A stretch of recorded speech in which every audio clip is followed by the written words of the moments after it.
I was very worried about Blake and what he might have run into.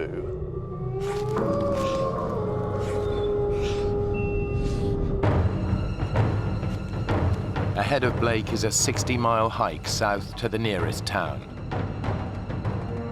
In such a vast expanse, he can't afford to get lost. One wrong turn could spell disaster.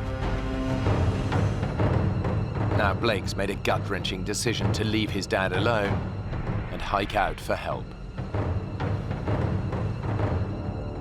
He's heading south for the town of Bethel, 60 miles away. The biggest obstacle in his path is the Tinyaguk River. But first, he has to find it. Because of the scale of this map, it was a little bit difficult telling exactly where we were.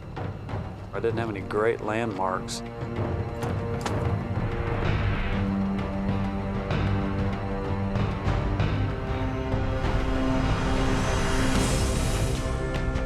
The hiking is taking it out of Blake. The ground is rough and uneven, and he hasn't eaten for over 24 hours.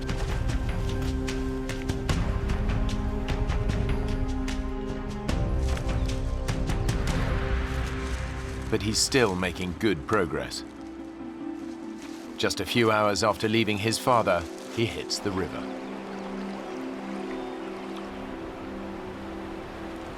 His dad warned him that crossing it would be impossible.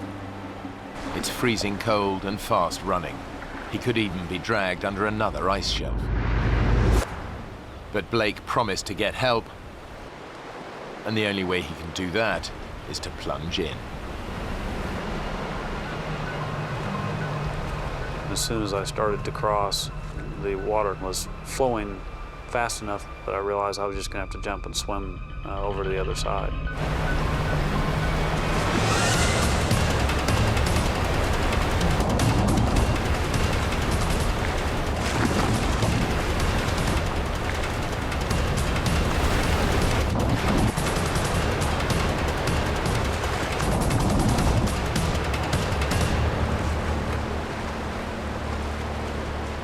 Blake has proved his dad wrong.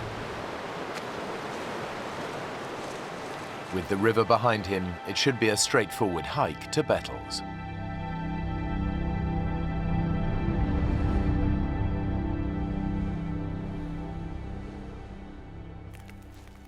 Back at camp, 65-year-old Neil is hungry and tired. But he can't rest. Blake has their only lighter, so Neil's got to keep the fire alight. It's his only source of warmth and his sole defense against the bears. The difficulty of keeping the fire going was essentially being able to walk with only stocking-foot waders on really rocky soil. Neil hopes the fire will be enough to keep the bears and wolves at bay, but he also shouts to try to discourage an attack. Anybody home?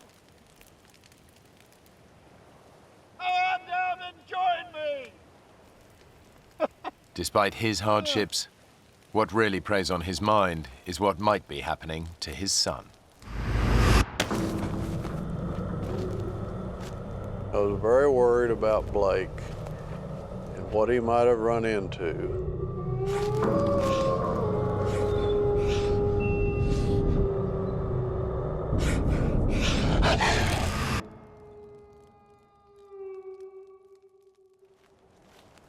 Like his dad, Blake is trying to frighten predators away by singing aloud.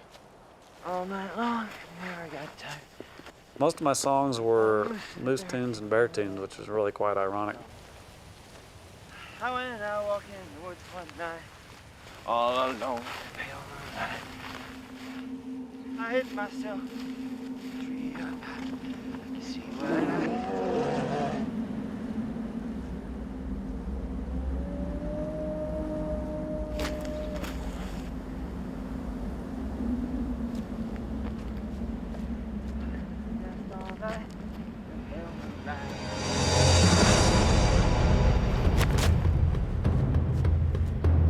Suddenly, Blake comes face to face with a grizzly bear.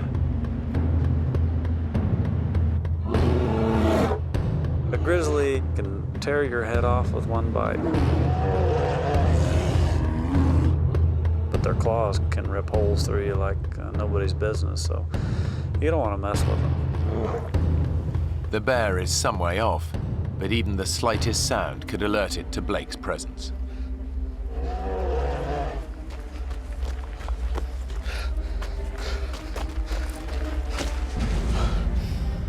I certainly sent the adrenaline through my body when I saw him. Blake daren't make a sound. The bear's too close. It was scary seeing him out there. He wasn't far enough away for my liking. The bear hasn't spotted him, but grizzlies have a sense of smell 100 times more powerful than a human and can pick up the scent of prey from more than 2 miles away. But Blake's in luck. He's downwind of the bear, and his scent is carried in the opposite direction. But the wind could change. He risks making a run for it.